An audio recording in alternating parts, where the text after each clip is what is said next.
What's up, guys? Welcome back to my channel. So I'm here today to talk about The Real Housewives of Miami, Season 5, Episode 8, Sing and Shout.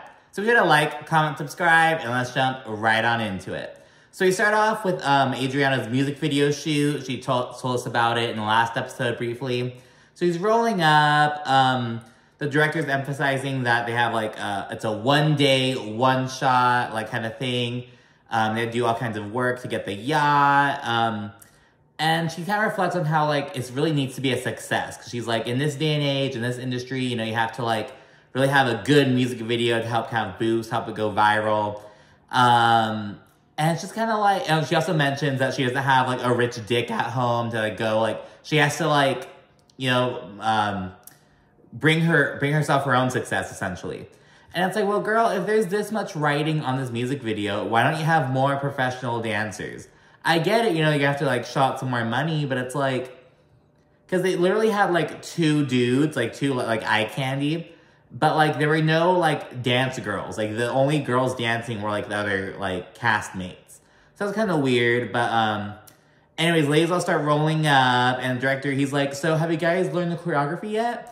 Do you guys have the choreography down? And they're like, oh, kinda, you know, like, totally not to par, essentially.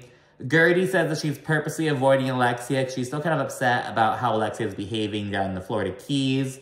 And yeah, Adriana, she's like all dancing, trying to show the girls the moves and shit. And it's like, again, there are only two dudes there as like hired dancers. And just really weird. It's like, girl, what is this? It's like, because, you know, Candace, when on Potomac, when she had her music video shoot and incorporated the ladies, she still had dancers there. She had professional dancers and everything. The ladies were kind of there to, like, do a specific kind of scene, just kind of chill out, and you know what I mean? And ultimately it worked out because they had to use their cars in the shoot. But, you know, so it's like, there's just certain, you can't expect your fucking castmates to, like, dance and do everything. You know what I mean? It's like, they can get a little cameo appearance, but they can't be the music video entertainment. You know what I mean? Larsa arrives, and she says she has zero intention of being in the music video. And so, well, girl, why are you there? But she was there for, like, moral support, I guess. It was so funny, because later on, we see her recording, like, a Snapchat or, like, an Instagram. No one even fucking uses Snapchat anymore. But, like, an Instagram stories kind of thing. And she's like, filming a music video. And it's like, bitch, you're not even in it. But yeah, and Lisa, she also arrives for like a tiny bit, but she has to bounce kind of early. Her son, Logan, is doing some kind of like, some recital kind of thing for school. So she just pops in, shows Adriana some support, and then leaves. And the director's flipping out because like, everyone's chilling and like taking shots and shit. And he's like, we only have 2 hours of sunlight left. We have to get this video now. And it's like, well, why are you filming? Why are you starting filming so fucking late? If you only have 2 hours of sunlight left, it's probably like, it's like 2:30, 2 p.m. You know what I mean? Give or take, but it's like, I don't know. It's been poorly planned from jump, to be honest. And meanwhile, Julia, she's kind of eyeing the male eye candy. She's like, oh, he looks like he has swimmer's legs. Like shit like that. And Julia, she upset that she doesn't know, you know, if she and Martina were to, like, split up, she doesn't know if she'd be with men or women. Because she's all about energy. She's all about, like, the individual person vibe. She kind of described herself as she's, like, more pansexual, kind of just really open, more about vibes. Whatever. You know, it's really open. She's like, I'm not sure which way it's sway. Basically, Julia's saying that she's not sure if she's, like, a set-in-stone lesbian, basically. You know, she's like, I'd be open to a guy, maybe, you know, but Martina's the first person who I, like, felt this connection with. And while on the subject, Larsa then proceeds to tell Julia about the tea she heard. Because remember, at the very end of the last episode, Larsa mentioned that she heard that at, like, the beach club, it's something at, like, the Four Seasons or some shit, she heard that Julia was making out with a guy. So Julia brings this up, Larsa brings this up and tells Julia, and Julia's like, well, we weren't making out, you know, it was just like a little playful kind of thing. So she, like, kind of shuts it down. She doesn't, like, go all against it, like, oh, what the heck, no. Like, she does say, like, yeah, you know, he's a designer, he's a good friend of mine. So she does confirm that, like, something did happen. But she says, no, it was just like a friendly kind of playful thing, nothing serious, you know. But Julia says she has her eye on Larsa. She knows what she's doing. She's kind of trying to be, get information out. So Julia, she kind of plays it off well, but she's got her eye on Larsa. They then start the video shoot, and the director gets really pissed off, though, because, like, mid-shoot, fucking Marisol, the self-appointed bartender, she comes with all these cockies and giving out drinks. She's like, woohoo! She's just gonna go get a fucking bottle, and it's like, oh my god, the director's all fucking pissed. They keep doing their thing, and they take, like, a little break or whatever, and then the girls kind of go inside, because they're on a yacht, there's, like, you know, they have, like, a little inside kind of area. They go in there, and Larsa proceeds to bring up a page 6 article. And it's basically centered on, at least an exclusive, and it's about Lenny denying the breakup rumors, essentially. He's saying, oh, you know, we're not splitting up. Because at this time, the outlets have already picked up that Lisa had, like, an altercation with Lenny. Not like a fight, but, like, she had a run-in with Lenny and his new girlfriend. I forgot her name. She's, like, an Austrian model. They, like, met up, and they had an incident at the club or whatever, but Lenny's like, oh no, Lisa and I aren't splitting up, it's fine. And so they're all, like, flabbergasted. They're like, well, bro, if you're, like, fucking lugging this, like, new bitch all around town, how are you gonna tell the outlets, oh no, we're not splitting up? It's just, he's moving really weird. So, like, he's not trying to be, he's not sneaking around, he's taking the bitch out. And speaking of which, I forgot to mention this earlier, news just came out, like, Larsa and her little boy toy, the person who she denies dating, Marcus Jordan, they went out to this restaurant, and a short while later, Lenny's new girlfriend and some other girl, they arrived at the same restaurant. So they're like, now people were like, ooh, are they meeting up? There's no way in hell they're meeting up. I'm sure it's a fucking coincidence, but you know, kind of interesting to note. And yeah, and then Alexia, like, they're kind of on the topic of Lenny and stuff. Alexia tries talking to Guerdy. She's kind of like, oh, Miami's, like, this big. She's like, try to talk to Guerdy, make small talk, but Guerdy's ignoring her, and Alexia kind of picks up on this, and she, like, directly addresses her, like, oh, Guerdy, like, what's happening? Are you ignoring me? And Guerdy's like, yes, I'm ignoring you because I'm still upset with you about your behavior in the Keys. And she also mentioned that she's also upset, like, the party planning shit, about how, the shit from earlier this season about how Alexia was like, oh, well, your Marisol's bachelorette party was, like, had this kind of vibe, but the fundraiser you threw, you know, wasn't really up to par. Like, kind of was throwing shade at Guerdy's party planning skills, essentially. So Guerdy says, no, I'm still upset at that, so yes, I'm ignoring you. Alexia says she felt that Guerdy was being insensitive because, so Guerdy was her wedding planner last year, and, you know, as we know, Alexia couldn't get married on her original date because her mom died on that day. And so she wound up eloping, and she wanted Guerdy to plan the wedding party, but Guerdy couldn't do it or whatever. So Alexia says, like, she feels like Guerdy just treated her like just anybody when she intimately knows, like, what Alexia was going through or whatever.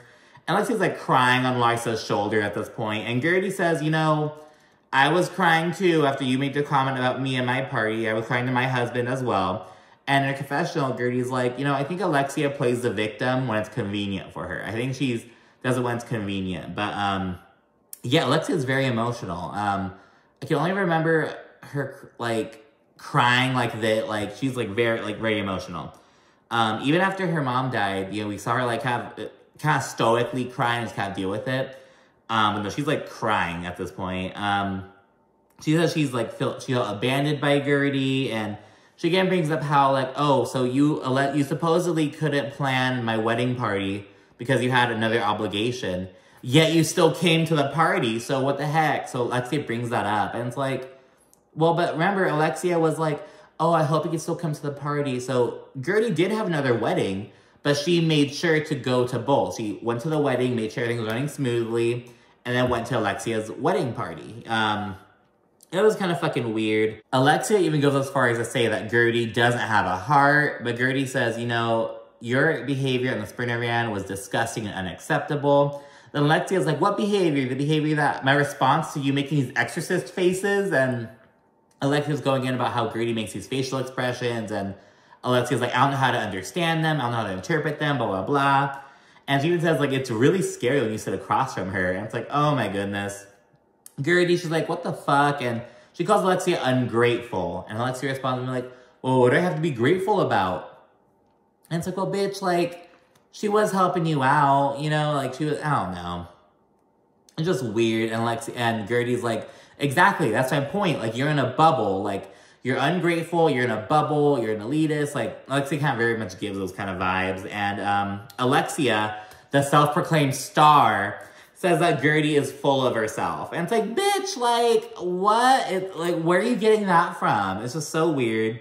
There's some more back and forth and whatever. And then, like, they proceed to just start crying. Like, they start crying about, like, their trauma. Like, Guerdy brings up how, like her brother, Alexia brings up her son, and they, like, it's switched from, like, going at it and fighting to, like, crying and, like, supporting each other.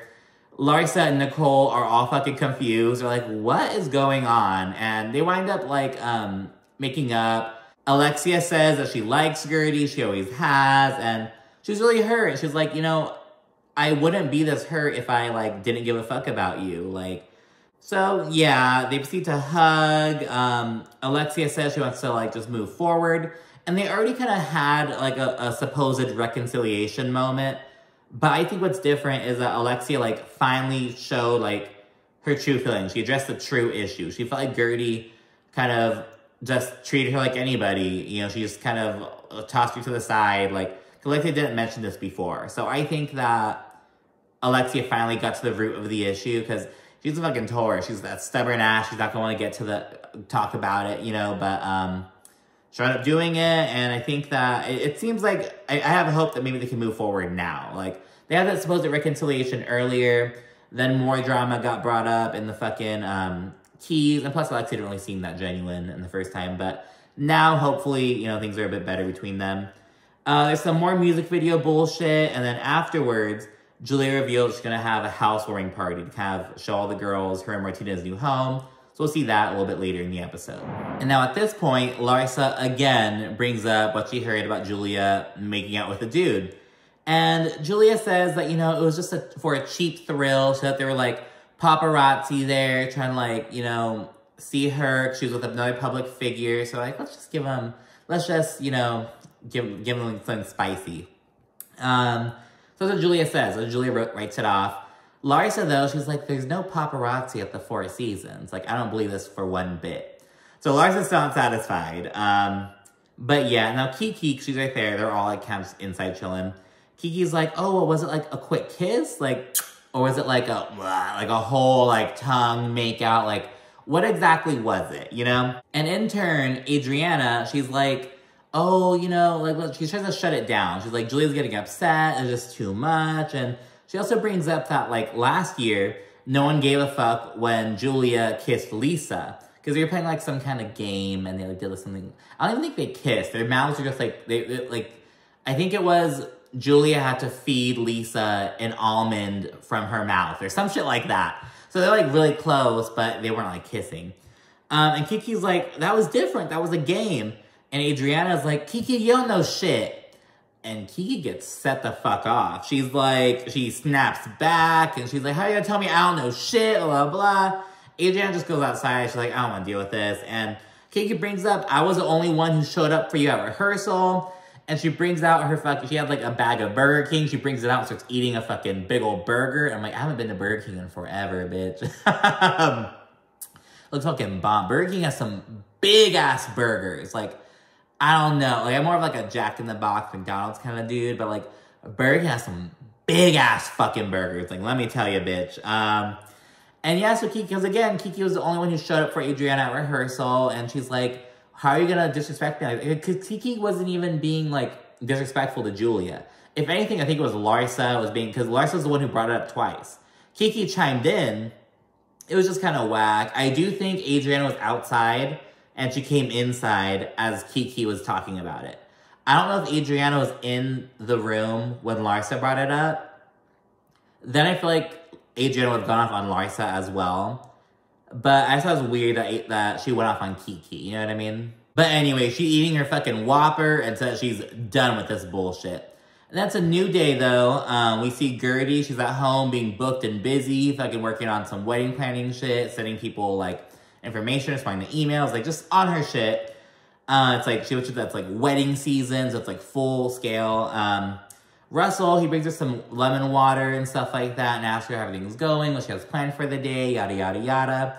I guess she has like a house opening to go to and she has to go catch a flight to like New York. So she's really busy. And they're kind of talking about stuff, but Guerdy keeps getting sidetracked. He asks her a question, but Guerdy's just on her phone, like just responding to stuff. And she's just, you know, just kind of just getting some light into their relationship dynamic. It's something like crazy bad. She's just really busy. And she also reflects on how Russell has a very consistent schedule. He's a firefighter. So she says that like it's 24 hours on, then 48 hours off. Then 24 hours on, 48 hours off. That's his schedule. So she says his is very consistent. You know, like, you just fucking do the math. You can tell exactly when he's going to be working, you know. Whereas with Guerdy, it's just random as fuck, you know, nonstop almost, really sporadic. So we just kind of get some more light into their relationship. We know in the next episode, we'll speak more about like their sex life a bit. Just kind of more Guerdy's personal life, which I'm excited to kind of see. And yeah, then we see a quick scene with Lisa. She's at home with her daughter, and her daughter Elle, she's 2 years old. And she says she hasn't really told the kids about what's happening with her and Lenny yet. Well, because according to Lenny, they're not even fucking splitting up. But so Lisa's like, they're still too young. I don't really, you know, I don't think they'll understand. And I was kind of thinking, because my parents split up when I was like just after my 5th birthday. I don't know if they were fucking like told me. Like, obviously, like the lifestyle is different, but I'm like, I can't recall, like, being sat down, because we were also very young, you know, it's just, I don't even know, like, I don't remember, I don't know, hell, I don't even care. I'm so glad my parents split when I was really young, though, because I've seen other people, like, their parents split when they're, like, 13, 17, or even, like, older. It's just a huge, just, like, whoa, but I'm like, man, my parents have been divorced for damn near as long as I can remember. Like, they were married at one point, but I was 5, and then they split up. So it's like, this is life. You know what I mean? I have step-parents too and shit. Anyways, beside the point. But yeah, she's kind of speaking on that. And a confessional, Lisa's like, I don't know why Lenny is saying that we're not splitting up. Because he's being very clear. There's no chance of reconciliation. I'm done with your ass. I want your ass out. So that's what he's telling her in private, yet in public, he's like, no, you know, we're not splitting up. And Lenny's just being really weird. And then, again, in the confessional, and not in the confessional, in the preview for the next episode, we see Lenny telling Lisa, like, oh, fuck you. Like, being really nasty to her. It's like, that's the mother of your children, bro. Like, fuck. And, you know, they were together for so long before they even had kids. Like, it was just so weird. Then we see the day of Julia's party. It's like a farm to glam vibe. I just love it. It's so cool. Oh my god. I just love Julia's whole, like, you know, she has her bougie house and she has another little property. She has her farm animals and she's killing it. She sells eggs at farmers markets. I'm like, oh my god, that just seems so great. You know what I mean? Like, it seems so fucking awesome. I'm like so jealous of her lifestyle, to be honest. Guerdy, she's the first one to arrive at Julia's party, and Guerdy, like, gives Julia a call, just kind of like, because Julia's upstairs finishing getting ready, and Guerdy's like, oh, hey, girl, I'm here, you know, it's kind of like just talking, and Julia, she's like, oh, just so you know, I disinvited Kiki, and Guerdy's like, oh, like, just really shocked, and Julia's like, oh, I already have enough loud birds, blah, blah, blah, and she says that, like, just because of what went down the day before, she's like, I don't feel comfortable having her in my home. I was kind of confused, though, because I was like, well, so you're not inviting Kiki, but you're still inviting Larsa, and you're still inviting Alexia? But from Julia's description, so it seems as though it's more about, because after Kiki had her moment, kind of like went off on Adriana, she like left the yacht, and she fucking told the producer, oh, like, if I see myself in this video, I'm gonna sue. Like, cut me out of it. I don't want anything to do with it. And Julia said that that is kind of what really ticked her off. Although Julia did mention some other shit, like, she's always just yelling, blah, blah, blah. So it's like, but I don't know, because again, like, so you're not allowing Kiki into your house because she threatened to sue your friend, or she, like, showed her true colors that she feels, whatever. But you're allowing Alexia, who called you a Russian prostitute, to come into your home where I don't know if Julia's daughter, because one of her older daughter is there. So her daughter's at least half Russian. So it's like, you're gonna let her be around your family? Like, I don't know. That's kind of weird. I see what Julia, because, you know, when you hear them bring legal action into shit, it's a whole other level. You know what I mean? It's like, you're not just calling her bitches and hoes anymore. It's like, I will sue your ass in the court of law. That's like another level, I guess. And she's also kind of almost like threatening, like going against Adriana's business ambitions in a way. But it's like, you know, I'm not mad at Kiki, you know what I mean? But it's like, I thought it was weird of Julia.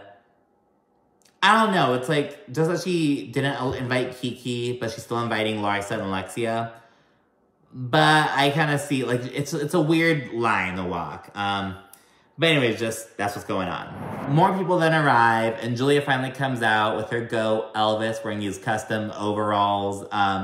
Nicole asked Julia, like, what happened on the yacht. She's like, oh, I joined the conversation kind of late, but I thought that, like, it was an open dialogue. Like, I'm not sure what exactly happened. And Julia says she thinks that Larsa was just kind of being premeditated. She thinks that she was, like, she knew exactly what she was doing, what she was looking for with her questions, essentially. And then we see Larsa arrive with a little bouquet of flowers. And in confessional, Larsa says, I don't feel bad about asking Julia about the rumor. If she doesn't feel bad about doing it, why should I feel bad about asking about it?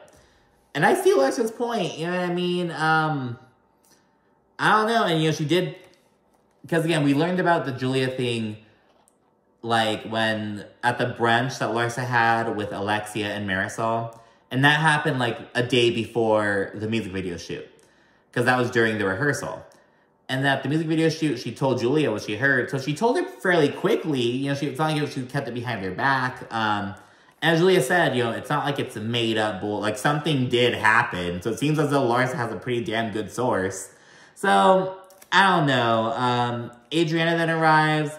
And Larsa's like, oh, you know, were you happy with your video shoot? Blah, blah, blah. And Adriana says, no, you guys ruined it. Because I guess Adriana didn't have enough footage. And it's like, well, girl, like, you can't be, like... She's really mad at Larsa, though. She thinks that Larsa, like, soured the whole vibe by attacking Julia. And then everyone starts talking about whether Larsa attacked Julia, blah, blah, blah. But it's like, Adriana, like, you didn't have enough time for sunlight. You didn't have... No fucking hired backup dance. She had these two dudes, these two, like, models for the eye candy. But she didn't have, like, dancers, you know? Really fucking weird. It's like, girl, whatever. And then amid the chaos, though, Marisol notices that Elvis he's wearing, like, a diaper, but it's, like, around his leg. And she's like, oh, my God, is that, like, that goat's gonna fucking shit. So, it's kind of a little funny little moment. Martina then joins the conversation, and Larsa tells her about what she heard. And Martina's like, well, I'd rather her make out with a guy than a girl. And... this kind of really lightens the mood. All the girls are like, oh my God, you're so cool. And then Julia brings, Martina, she brings up that Julia was really pissed because, I guess this one time Martina, like, kissed Gwyneth Paltrow on TV, and Julia was fuming. She was pissed. So we talk about that. It's kind of fun banter. Martina mentioned she hasn't kissed a guy in a long time, and so Marisol was trying to, like, guess who it was, because Martina mentioned it was, like, a very well-known tennis player, and Marisol, I guess she knows about tennis. She's like, was it this guy? Was it that guy? She's like working really hard to get the answers. Lisa then arrives, and the girls are kind of showing her love and support and stuff, as usual. Then they bring up the page 6 article, and they're like, girl, like, what the fuck? Like, what's going on? Lisa says in a confessional that Miami is just a really hard place to be married. On top of Lenny wanting to throw all these, like, sexy parties and shit, and, like, general Instagram hoe antics, basically. So she says that it's just, like, really hard. And her commentary causes, like, ladies to kind of reflect on their own situations, specifically Guerdy and Nicole. Guerdy's like, I've been with Russell for, I don't remember if it was 27 years or 29. I think it was 27 years. I've been with her for a long time. She's like, oh my gosh, like, could things change in the blink of an eye? That's what Guerdy's thinking. And Nicole, she's like, this really shows that, you know, even though I love Anthony like crazy, I'm never gonna stop working. You know, Dr. Nicole, with her fucking 24-hour shifts, girl. So, they're kind of reflecting on that, and Julia says that, like, through seeing what's happening to Lisa, it's like a wake-up call. She's like, this could be my marriage. This could be my reality as well. So he's really trying to work on things with Martina. And it's cute because Adriana and Nicole, because they convinced Julia to kind of do a little romantic gesture because Martina goes inside to kind of change, kind of jump in the water because, you know, it's a waterfront property. And they're like, oh, Julia, you should, like, go in the water, too, and just kind of, like, kiss in the sunset. Because, like, really, it's, like, golden hour, essentially. And so Julia, in this, like, flowy dress, runs out and gets in the water. Then Martina dives in, and they kiss, and just really pretty. And yeah, that's the end of the episode. But, yeah, Miami's going really strong. It's great. People are like, Miami has to go to Bravo, and fucking Salt Lake City has to fucking go to Peacock or get axed. New York, don't know what's going to happen. And so Miami's that girl right now. But yeah, I'm not mad about Miami being on Peacock, though, because Peacock is giving Miami the love. Like, because Bravo is so stretched between these different franchises, but for Peacock, it's like Ultimate Girls Trip and Miami. And so they can perform. They can give it the love that they need, I feel. But yeah, that's the end of the episode. Be sure to like, comment, subscribe, and stay tuned for more. Thank you so much for watching. Bye.